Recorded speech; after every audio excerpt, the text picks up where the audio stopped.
Dog Moto with myself, Laurie and Josh. Today we're going to be discussing the 5 reasons why smaller displacement motorbikes make better starter bikes. For you new riders out there, smaller displacement bikes are as such this KTM Duke 125 and the Yamaha R3.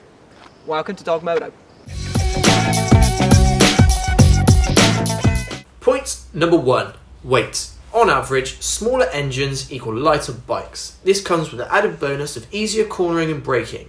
And of course, when you accidentally drop your bike, she's easier to pick back up. Lighter bikes are more flickable. This is a big bonus as it means we can dodge potholes, speed bumps and drivers on their phones. As well as if we misjudge a corner, we have the ability to turn in fast and sharp. These are legends to old school Harley riders. To give you an example, a Harley 883 Sportster is 260 kg wet and is a relatively light Harley. Compare that to a Yamaha MT125, which is 140 kg wet. That's nearly 120 kg difference, nearly doubling the weight of the Yamaha. Being light also means slow speed manoeuvrability is much easier, making the bike more agile and good for weaving in and out of traffic, and not to mention when you're trying to dodge grandmas in car parks. Point number 2, learning to use the full potential of the bike. We see far too many people hopping on 1 litre bikes after a 1 week intense course with 90% of their training car park based. There's a direct link between higher CC motorbikes and motorbike deaths. I know full well if my first car was a Ford GT, I wouldn't be here now. We are limited by money when we talk cars, but you can buy a bike which will run hoops around a Ford GT for 1/10 of the price. Starting on a smaller bike means you will learn how to really ride the bike to get its full potential, something a BMW S1000RR will be doing very, very rarely on public roads. Whereas on a 300cc, such as the Duke 390, you'll learn how to squeeze every drop of power out of every gear, as well as learning better clutch control and braking techniques due to less rider aids. You'll improve with your bike, and once you grow out of it, you can look forward to upgrading to a larger displacement bike. Plus, not to mention a 300cc motorbike will beat nearly every average car off the line to 60 miles per hour. Point number 3, enjoyable. Small bikes are fun toys. Yes, they are. The fun of throwing a 125 around corners and pinning the throttle really sells them to me. This isn't to say you can't pin a larger bike, but you certainly get a lot less opportunities to do so. I live in a town centre, so a 125 suits me a treat. I can fly around town, shoot through traffic, I love it. I couldn't agree with Josh more. My first 2 bikes were a YZF and a WR, both Yamaha, both 125s, and I loved them. And had great fun gliding through villages and cities, which is something you can't do with as much freedom on a larger bike. My YZF, I would think I was doing around 85 miles per hour. I would look down and realise I was doing 30 miles per hour. On a street triple I recently borrowed, I'd think I was doing around 30 miles per hour, I'd look down and realise I was coming up to 100 miles per hour. When the power is there, it's far too easy to use it. So if you know you have no willpower, think wisely about your first bike.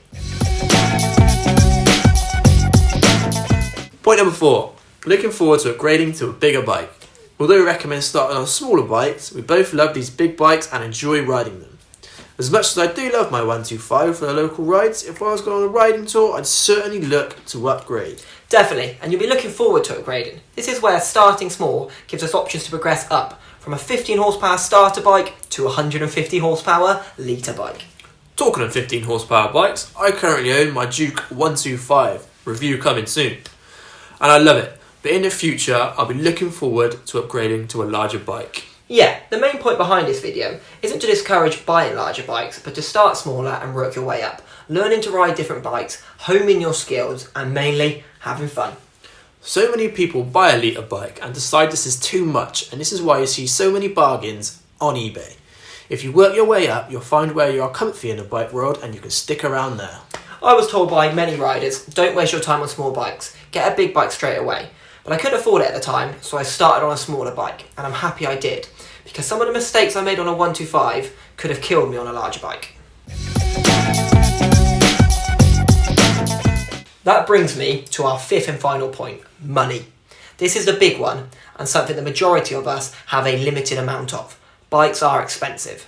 As a rule of thumb, the higher the CC, the more expensive everything becomes. Insurance, tax, maintenance, it all goes up. To give you an idea, a 2020 Duke 125 is £4,299 compared to a 2020 Duke 790 at £8,999. You get the idea. The same goes with tax. 12 months on anything less than 150cc, £20. Anything over 600cc, £93. Not to mention, insurance will go up, service plans cost more, bikes are expensive toys. Starting on something smaller might just save the bank. I agree, and if you're a new rider, once you've included your helmet, jacket, gloves and boots, it's hundreds more. Work out the cost of getting the licence required, insurance, tax and kit. You might just be shocked. But the good news is it will be worth it. Starting on a 125 or a 300 might not only save your life, come with plenty of fun, be easier to ride as a beginner, it might also save the bank. What's not to love? Thank you guys for watching Dog Moto. Please leave a thumbs up and subscribe if you enjoyed the video. Don't forget, turn on your notifications. If there is anything else you want to see us do, drop it in the comments and we'll get it done.